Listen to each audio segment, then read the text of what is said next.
to Nathaniel. Excellent. Hello, everybody. How's everybody doing today? Halfway in. So today we're going to be talking about kind of as it says up here, a guided tour of a real-world implementation of BeBop, the BeBop platform, workstations, and so on. So we'll dive right in here. We're going to try and get through the deck as quickly as we can. Nathaniel's going to give a lot of detail on kind of what we've done, what we've been through, and try and get to some Q&A as quickly as we can, because I think the topics we're going to talk about should resonate with pretty much everyone in the room. But first, what is BeBop, very briefly? BeBop is a platform that we built starting about 3 or so years ago. At its core is a managed high-power GPU workstation platform. It is delivered as a managed service. And we've also delivered on a couple of different areas of IP that we've worked on internally. Specifically, a product we call BeBop Rocket, which is a ground-up effort to create a file transport protocol and platform similar to things that we've used for a long, long time in our industry. But this is a technology that we developed at BeBop from the ground up so that we would have kind of full control over what it does and control over extending it into various different workflows and different areas that our customers need us to be. We still do partner with all of the leading solutions from a content transport solution standpoint, so you can use any of them in addition to Rocket. We also have a piece of technology called BeBop OTS, which stands for over the shoulder. And so as the name indicates, it is a technology that allows any editor that is logged into a workstation, a reviewer, producer, director, anyone else that needs to watch what they're doing or do a simultaneous session can log into a second BeBop workstation and get a real-time view of the video and audio that's happening on that editor's desktop. And lastly, we do have a fully built-out managed services division that is specifically here to take everything that I just described and make it work exactly the way you need it to, because as we all know, we all do similar things very differently. And we're very aware of that. All of us at BeBop have been doing this for a very, very long time, and so we're here to make your workflows work in the cloud. So moving on here, we're going to talk a little bit about Meredith. I'm going to hand over to Nathaniel, and then we're going to talk about how we changed Nathaniel's life. So Nathaniel Bonini, I'm the Director of Video Engineering for Meredith Corp, formerly Time Inc., purchased in January of this year. And Meredith is a print company. But first and foremost is an advertising company, or a marketing company. And we build on our knowledge of the pop culture markets, entertainment, food, fashion, lifestyle, news, business, finance, and sports to deliver our own content and our advertisers' content to our customers. All right, so let's get into the meat of it. Come on. Can we advance? Oh, there we go. Okay. So Nathaniel, tell us a little bit about, there's a lot of stuff on this slide in terms of details of what you guys do and some of the granularity there, but give us a bit of a picture of the operations that are currently at Meredith in terms of current state. So we can give the audience a little bit of a picture of where we started, and then we'll move into some of the challenges and where we ended up. Sure. So we deal with most of the brands at the company. You would know Meredith from People magazine, Time magazine, allrecipes.com is one of our big properties, as well as Better Homes and Gardens. So we in video, we service a lot of the brands in the company to produce for our O&O websites and for social media. We record a lot of video. We record a lot of video in our studios in New York, Birmingham, and Los Angeles. One of the numbers you see up there is at 10,000 plus hours of video. We're ISOing every camera that we use. We typically shoot. We'll have 6 ISO channels on one record in the studios, that kind of thing. So we're dealing with a tremendous amount of data,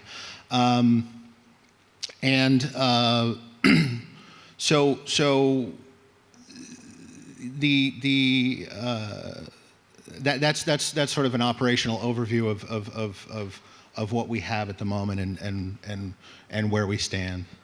So one thing to point out here, and we'll get to this in a little more detail, is something you mentioned in terms of being kind of multidisciplinary between print and video, advertising, and so on. I think that's a relevant point as we move forward here to hit on in terms of how we address that and how we were able to kind of put solutions in place so that all of those disciplines were addressed moving forward in terms of operations and so on. And we also we're a geographically diverse company, as you can see, and that's we can talk about that as one of our challenges. Right. So I think how, Nathaniel, let's go back. How did we meet? We met about 6 to 8 months ago, I think it was, maybe a little longer than that. A little longer than that. And you were going through a certain process. What was that? We were looking for a way to edit video in the cloud and ease our TCO of workstations. And as I'm sure many of you know who do post-production, the cost of ownership of workstation can be quite large, and keeping up with that technology is a big deal. So we have a unique sort of situation in our company where our IT department controls and runs our workstations. And we work with them to build them and deal with that. But the speed at which the builds can be done and workstations can be provisioned is a challenge. So we started working on some productions that required us to spin up, another 20 edit workstations, and that's a very difficult thing to do. So let's talk about that for a second. I think it's a really relevant, interesting point that you bring up in terms of your, I'll just say, in-house IT and InfoSec departments, and building consensus there. Talk a little bit about the difference between trying to do what you just described in terms of, let's say we have a new production, a new show, a new anything that needs to spin something up, in a pretty large manner and in a very quick manner. Doing that with your in-house InfoSec and IT teams versus, doing that on the cloud or with BeBop. Well,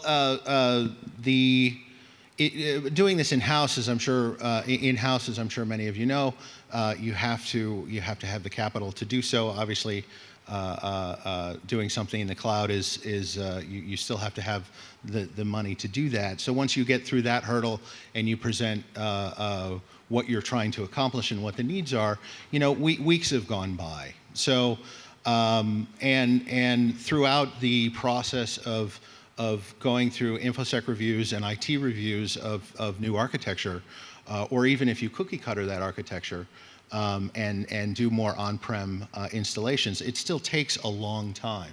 And what we found happen is that we'll have a project come to us with a very short lead time, 2 to 3 weeks, and we have to accommodate a new project as it spins up to be able to edit. So we need 20 more edit bays in 1 week, and you have no more real estate to do it and ready to go. That's right, and do it now. Okay. Does that ever happen to anybody else in the room? No? Yes? Every day? Okay. So this last bullet here, I think, before we move on, in terms of becoming geographically diverse, I know this is happening to every company that all of us work at. Whether it started that way or not, I can't think of one company, certainly sitting in this room, or that I know of at all, that exists in one place. Whether it's companies that have single headquarters based somewhere and have tons of remote workers at this point, or more commonly, I think that most of the scenario most of us deal with, which is regional hubs, regional offices, regional operations of some kind. And so from that perspective, Nathaniel, talk to us about where Meredith is going versus where they've been with respect to that, and I think that'll lead us into the next slide. So I think some of the excitement with what we're able to do in the cloud is to be able to take geographically diverse resources. We've got, as you saw on one of the earlier slides, we have office in New York, Los Angeles, and Birmingham, where we do a lot of video. We also have offices in Seattle and Des Moines. So bringing those offices together and allowing them to collaborate on video, having the best editor edit a project, or sending certain kinds of projects to a site or to a group of people who work best on that content, really gives us the flexibility to make more content. And at the end of the day, really that's what we're doing, is we're making content at scale. Well, and you get to choose the right talent for the right project. That's as right. As opposed to the talent that's sitting in the building. That's right. Not that's not the right talent. And that's one of the benefits of being able to utilize something like BeBop, is that most of our editing talent is in New York or Los Angeles. Excuse me. And the ability to have somebody edit from anywhere in North America right now is very compelling. It's definitely a cost saving, and it lets us engage talent that we wouldn't normally be able to engage, and make them excited about doing something that has a national or international scale. Okay, so I think that covers most of the kind of entry state or challenges that going into the project starting 6 to 8 months ago. Mm-hmm. So now let's fast forward to now and some of the results that we've been able to achieve, and then we'll talk a little bit about kind of go forward and some of the things that we're planning as well. So from a security standpoint, a couple of things on this slide, but give us your kind of quick overview of what we're able to achieve, and maybe we can dig into some of these points here as well. Well, one of the things that had come up, for those of you who run, say, OTT channels, and you need to be able to, say, cut promos from third-party content, I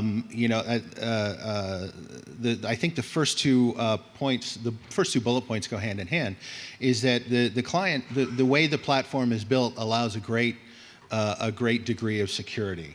And so what we end up talking a lot about is about MPAA compliance in our security model, and making sure that we have the ability to handle this content and minimize the liability of handling that content that it would get out into the wild for whatever reason. And if you look at the specs that come in from the MPAA for security compliance, it seems pretty obvious that you just kind of want to air gap everything, and that's not really practical always to do. A platform like BeBop allows us to spin up a sort of gapped group of workstations, editorial workstations, to let editors collaborate on this content and minimize the impact of having to do that on premises, which is huge. So from an overall workflow standpoint, what we're doing, or what you guys are able to achieve at this point, really is about inviting the talent into your environment that you know is secure, right. that you know is consistent, that you know is the same every time, as opposed to taking your very valuable and sometimes not your assets that are even some very, very valuable on their own, and sending them out to a vendor environment or some environment that you don't control, that you don't understand, you don't know what's there, and essentially left to trust that environment that it's going to be okay until it comes back. That's 100% correct. In order to be able to cut some of this material, you'd have to go to a post house that's already compliant, and you already, one of the benefits is you already have an infrastructure that is compliant, and speaking to some of the challenges that you have doing security reviews and working with InfoSec on making sure that stuff is secure, it's sort of already built into the model. Yeah, just to add on to that, I think one of the experiences from our perspective, working with Meredith and the various groups in InfoSec and procurement and so on over the last 6 to 8 months, is that we were able to have an opportunity to, I would say, enlighten or educate some of these groups that have been doing a lot of the same thing for a long, long time. And so it was exciting for us to be able to have these conversations and really provide solutions or options that I don't even think some of them even thought about at all in the past. And security is a big one because, as we all know, we deal with all of our respective InfoSec departments, and we deal with InfoSec departments at partners and customers and so on. And that's a really, really tough area for this kind of stuff because we're always trying to achieve more and more flexibility, but doing it completely securely at the same time. And unfortunately, as we all know, those things live on opposite ends of the spectrum. So by taking this kind of approach with cloud and BeBop with respect to what we're talking about, that approach really resonates with the InfoSec community because we're able to do it in a way that has very, very little, if any, human intervention when we're provisioning and deprovisioning, and we're able to do it in a completely consistent and secure way every single time. To that point, I think when you're asked for a short lead time item like that, if you have 2 weeks to stand up, I don't know, 20 workstations, somebody's going to make securely. A mistake. Yeah, I mean, you're going to get the job done, and there may be corners cut. With this approach, you can spin these workstations up, and they're all exactly the same, and you know that, and you know exactly what they have access to and what they don't have access to. Yeah, and so one last point on this slide before we move on from security in terms of accessibility. Mm-hmm. Part of the value when you're using BeBop, when you're using the tool sets that we've implemented on our platform is that accessibility, whether it's a remote user, whether it's someone out sick, whether it's any kind of scenario like that, any user that's in your enterprise using BeBop can step out of your enterprise, I'll use the extreme example, and sit in a Starbucks on any Wi-Fi and do the same job just as securely as they were doing it in your facility, right? Now, granted, if you're sitting in a Starbucks, you shouldn't do this. But the point is that you can step out of the enterprise, you can be at home, you can be in any other environment, and there's no ability for that user to pull any content out of the BeBop environment unless they're authorized to do so. So through that remote session, there's no ability for a user, I'll say it one more time, to pull content out of the secure environment. So you are assured as the content owner and the environment owner of your BeBop environment that any editor, any vendor, any artist, any person you invite into that environment is not going to be able to do anything that you don't allow them to do. And so that's a fundamental change from what we've all been doing for most of our careers. As I said a second ago, when we take the content that we need stuff done on and send it to people that we... On an unsecured hard drive. Right? Yeah, you just send exactly. out a hard drive full of data. Exactly. One thing I do want to comment on is the business continuity and disaster recovery aspect of this, where in an instance where you have all of your media in the cloud and you have your workstations in the cloud, that means that you don't have to have a site. If you look at the ISO spec, 200 miles away from your central location, that has 40 workstations just sitting there doing nothing until you need them. That's obviously business continuity. Who in the room has one of those? Nobody.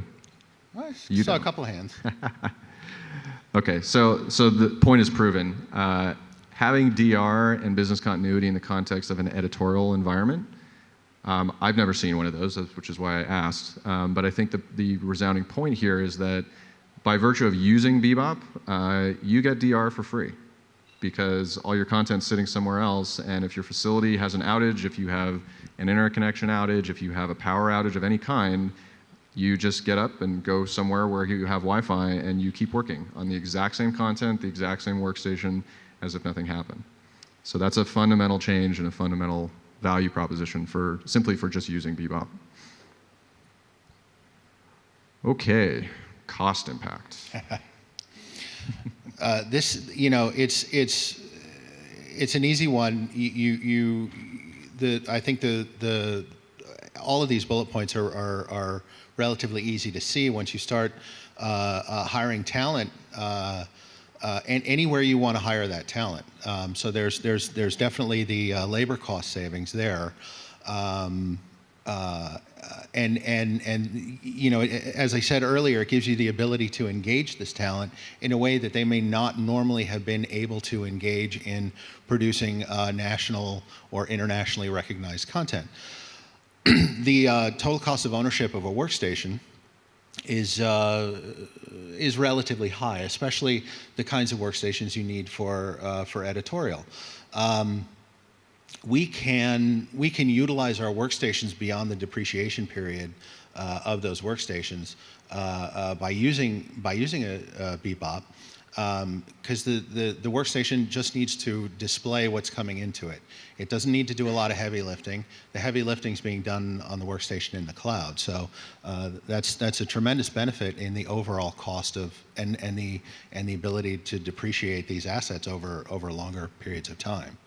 And then just workstation maintenance and updates. Our regular patching cycle means that we have to go through and test those patches within our environment every single time, and that's over 200 workstations that we have to deploy to in our New York environment anyway. So you know, it allows the people who are maintaining the workstations to do that work and not sort of violate any of their policies because of a particular plugin or a particular action that needs to be done on the workstations, and gives us the ability to have standard drop-in workstations that can work anywhere with the BeBop platform. And how much workstation maintenance and updating do you need to do on the BeBop platform? Zero.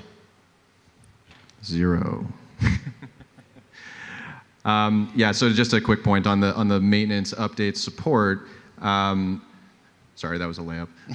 Sorry. That all of that is bundled into the managed service that I mentioned at the head end of the presentation that we deliver from BeBop.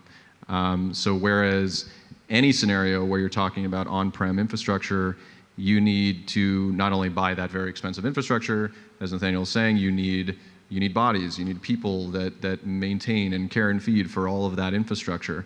When you're sitting on Amazon and using BeBop for these workflows, all of that, what we call basic support, which includes all of the support and monitoring and caring and feeding of the entire platform, including the workstation you're using, is all bundled into the hourly rate that you're paying for this workstation. We have 24/7 monitoring and escalation support for this platform. We can provide and put together additional SLAs or additional faster response time SLAs if that's necessary. So far, we've been able to provide support for all of our customers on this standard tier, and it's been perfectly fine for everybody. Having said that, as I mentioned, we do have a managed services side of our company, and if there are additional support requirements, we do have some customers that need faster SLAs, that do need in some cases, and so that side of our company is ready and waiting to provide those additional support services. And that support is of tremendous value to us. My team, the engineering team, understands editors and editorial workflows. Whereas if the editor's having a computer issue, they can go through the regular support channels. If they're having an editorial issue, they have to find somebody with specialized knowledge of the platform to do that. Yeah, that's a great point, Nathaniel. I think that to point that out is the support that we provide from BeBop not only is core, what I would call core platform support. So we're managing the cloud platform, we're managing the workstations, the storage, and provisioning and deprovisioning, and so on. But to Nathaniel's point, where that gap is typically with a local IT department or an in-house IT department is that group is tasked with the impossible task. They have to not only understand, deploy, support, keep running 24/7, everything that plugs into the wall basically in that facility, but then they're also tasked with editor can't make something work frame accurately in bay number 2, right? And they have no idea what to do with that. Thankfully, we do. As I said in the beginning, every single person that works at BeBop, inclusive of all of our support and offshore teams, have been not only with us for the last 4 or 5 years or more, but all have experience in production and post-production. So the teams that are going to be engaging directly with you as customers all come from post-production, come from visual effects, come from the world that we live in. So those questions don't scare us. We actually look forward to them because we look forward to solving them for you. Great. User impact. Yes. Next. This is exciting. It is. It is. I think I've spoken a couple of times about enabling a larger talent pool. I think that's tremendously important. To not enable them, but to really engage people who don't live in the traditional areas of production and post-production, namely, sort of New York and Los Angeles. The flexibility that the platform gives us to allow people to, you can very easily work from home as an editor, and as David mentioned, you're not breaking any of the security protocols that are in place, because you can only put stuff up you can put content onto the platform, but you have no access to get it off. So you do your work, you shut the machine down, and then another group can take over and do what needs to be done with that data. So from a user experience standpoint, this is probably one of the most critical things that we deal with. Editors, artists, anyone sitting in front of one of our workstations, or any workstation for that matter, tend to be very specific about the experience they expect. So did you guys run into any issues there? Did you run into any challenges with users? Give us a little bit of feedback on that front. Well, looking at the tool on our LAN, we've got 10 gigabit pipes in and out. The latency is unnoticeable. It's a very seamless experience. Truly, the UI reacts as you would expect it to react. The only issues we've seen are on certain connections. In New York City, we sampled about 30 of our editors to go home and give us a speed test and a download profile from their network to see really how viable this is. And really, it comes down to the network quality. So certain cable providers were not as great as other, say, fiber providers are in the city. That was an impact to the experience, but really it just has to do with your available bandwidth. Yeah, so I want to stick on that for 1 second. The part of the thinking and the approach around BeBop, or I'll just say cloud virtualization when it comes to workstations, is really a change. It's a paradigm shift in a lot of ways, but it's a total change in the way we approach solving the problem, right? So solving the problem traditionally for all of us has been about what's in the box, what's the CPU, what's the RAM, what's the memory, what's the thing, where is it plugging in, how much air conditioning is in the room, everything about what's in the room, right? Really, I would say almost exclusively the thing that we have to be concerned about is what Nathaniel just said, which is the bandwidth coming in and out of your building and the quality of that bandwidth, right? So it's about how much, but even equally as important, I would almost argue sometimes more important, is the quality of that bandwidth. So ironically, we find more tweaking that needs to happen, I'll just put it that way, when we're standing inside of a very large enterprise facility, because there's lots and lots of stuff going on that network, right? There are accelerated file transfers, there are other transfers happening across the network. Very, very rarely do we find New York as a unique place because of the scenario you described, but rarely do we find when someone goes home and works on BeBop that we have any kinds of these issues, because if anything, it's, tell your kids to stop streaming Netflix while you're doing your editing.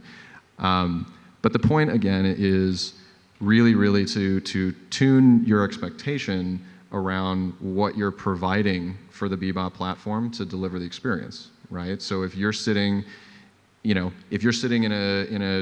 I'll just use the Starbucks example. If you're sitting in Starbucks and it doesn't have great connectivity, BeBop will work, right? It will log in, it will give you a desktop, but it may not be optimal.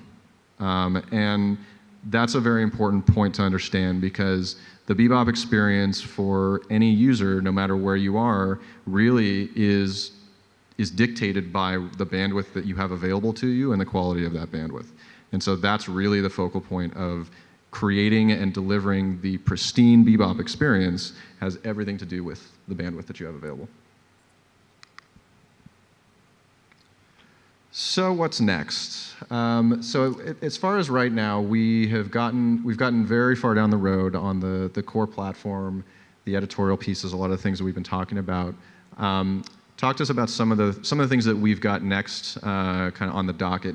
That's I would say categorized as stuff we're going to build around the editorial facility. Well, I think the kinds of things you build around it are workflow and asset management, right? So we are currently running an asset management system in our New York office, and we're looking to expand that out into our other offices in the cloud. So I think that is where this goes necessarily, to allow us to secure our content, search our content, collaborate with our content, and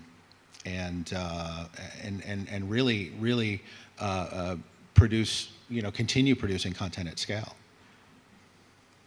So the goal is to get everything into the cloud. That's right. I think you mentioned to me after this morning's thing that we might be talking about machine learning soon as well. Yeah, we might. And one of the interesting things that has come up since we did a POC in about a year ago with the platform, that has sort of changed, is we were looking to put, say, 20 or 30% of what we do into the cloud. But as that year has progressed, it makes more sense to put more like 60 or 70% of those workflows in the cloud, and have less on-prem equipment to deal with the video that's coming in. So when I go back and repeat that real quick, so at the beginning of the process, the intention was to put 20 to 30% of your workload into the cloud. Mm-hmm. And the reason I go back to reinforce this is a very, very common experience that we've had at BeBop over the last 2 to 3 years. I've been using the phrase, everybody just needs to get in the pool. And I've been using that for a reason, because what we see consistently time and time again is, once a company or a customer of any size makes the decision to not dip a toe in the pool, but actually get in the pool, to use the metaphor, very, very often there is one use case that they're trying to do, and once they get in the pool and they start swimming around and understanding the possibilities, that very, very often expands into many, many more use cases. And those become very obvious once you start swimming in the pool. Exactly. Okay. I saw a couple hands go up as we were talking, so I wanted to come back to some Q&A. I think you made it clear that the workstation can maintain its configuration across sessions. Are you able to maintain the configuration for the workstation across engagements, so that a particular editor comes back and sees an environment they're familiar with? Yeah, so will do. So the question was around maintaining state or settings on workstations. So the answer is absolutely yes. So we can do a lot of different things. I'm just going out.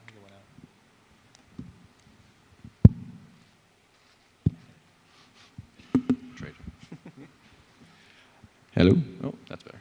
So in terms of maintaining state and settings, we absolutely can do that.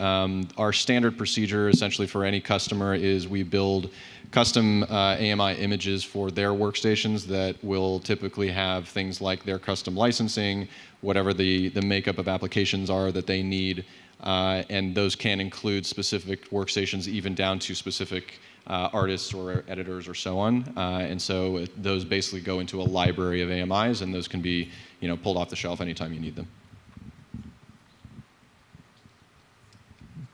Any other questions?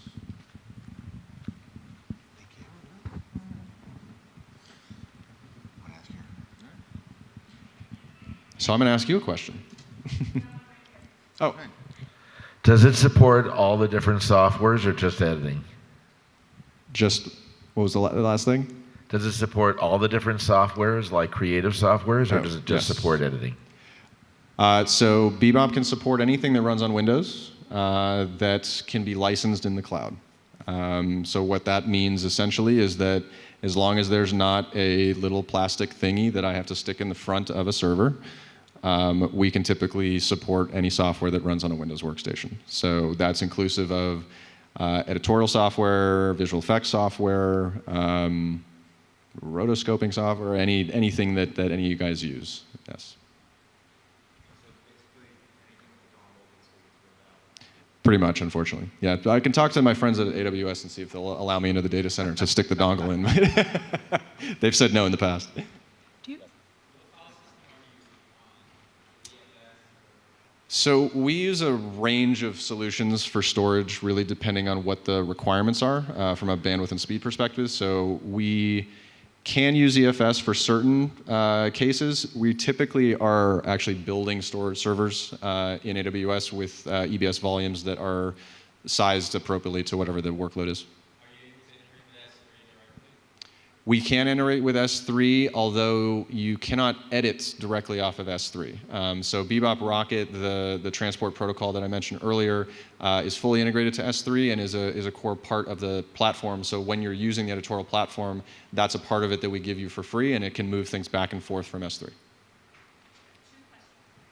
do you have any type of a hybrid approach where I might have a facility, let's say, that's a large Avid infrastructure, but yet I also have people that want to work virtually in the cloud and other areas, so I want to move projects back and forth, Absolutely. address content. What does that type of an architecture look like? Well, that's exactly what we do today, and a lot of the data movement is handled by hand, only because that's sort of what we have in place at the moment.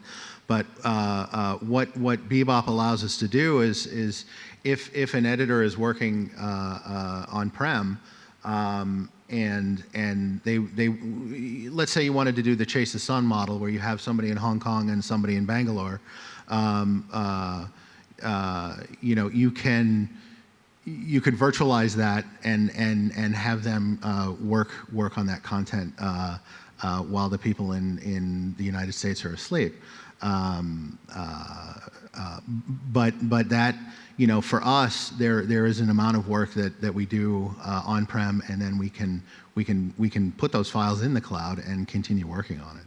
So just to add on to that very quickly, the BeBop Rocket solution has features built into it specifically to address the hybrid type of workflow. So we can run the Rocket client in your facility. We have a hot folder type of feature there that can be essentially pointed at wherever on your production SAN or your Nexus, or if you're running Avid, and automatically just replicate that data up to BeBop, so that if there's an outage or if you have remote use cases or anything of that like, you just send them home, give them a BeBop account, and off they go. So how does it interface with your local working environment, such as broadcast monitors, audio monitoring equipment that's connected to your local stations? Sure. So today we unfortunately do not support HDSDI. We do support all other standard PC or Mac peripherals that are HDMI or USB based. So today, unfortunately, I can't monitor video, and the audio is going to be stereo audio. Although you can load any multi-track audio into BeBop, and it will function exactly the same as you would expect it in Premiere or Media Composer, whatever you're using on the desktop. When you monitor the sound through the BeBop session, it will be folded into stereo pairs though. But you can discretely control multi-audio tracks. On that note, how many stereo pairs does it support? Well, so the audio from a BeBop session perspective is not really the limiter. It's going to be whatever the application is that you're using. Yeah.